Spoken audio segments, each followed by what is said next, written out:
Be the calm in the chaos, Sharma. From the moment the markets tumbled and the headlines screamed uncertainty, you felt the familiar tug of fear.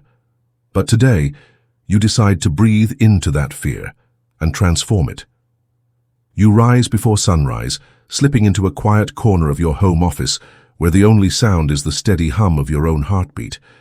Here you remind yourself of the mantra you've claimed as your own: be the calm in the chaos. Your first act of leadership is inward. You close your eyes and spend 5 minutes visualizing a storm: thunderous winds, swirling debris, unrelenting. Then you picture yourself at its center, serene and centered, as raindrops bounce harmlessly off an invisible shield of composure you've built with intention. When you open your eyes, that calm is real. You sketch today's plan on a single sheet of paper. 3 priorities that will move the needle: reconnecting with top clients, refining your cash flow model, and coaching your team through the turbulence. Under each heading, 2 action items. No more. You know that in chaos, clarity is your ally. Stepping into the office, or logging on if you're remote, you greet each teammate with a steady tone and a smile. You frame the day. Yes, the world is unpredictable right now, but we've weathered storms before. Today, let's focus on what we control. Your calm is infectious. Anxiety around you softens. Later, you join a video call with a longtime investor. The screen flickers as you review projections that now look fragile. Rather than deflect or overpromise, you acknowledge reality. We're in choppy waters. Our sales dipped 15% last quarter, but here's our plan to stabilize cash flow and rebuild momentum. You speak not with panic, but with precise confidence. The investor leans forward, reassured by your steady voice. Back on your own screen, you block 2 hours for deep work. The phone is silent, email notifications paused. You dive into the numbers, stress testing every assumption. Midway through, you feel the familiar itch of doubt. What if your model is wrong? Instead of spinning into worry, you lean into curiosity. You annotate your spreadsheet with questions to answer and schedule a short feedback huddle with your CFO tomorrow. When midday arrives, you refuse to skip lunch.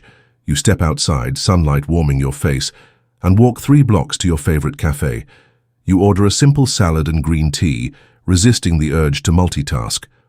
While you eat, you jot in your journal: today I held space for calm. I spoke truthfully, prioritized what matters, and honored my body. Gratitude fills the margins. In the afternoon, chaos reasserts itself. A key supplier emails that production will delay 2 weeks. Your heart thumps, but you pause, breathe, and reply with solution-minded questions. You reach out to an alternate vendor, explore design tweaks that could ease the bottleneck, and alert your project manager so no one is caught unaware.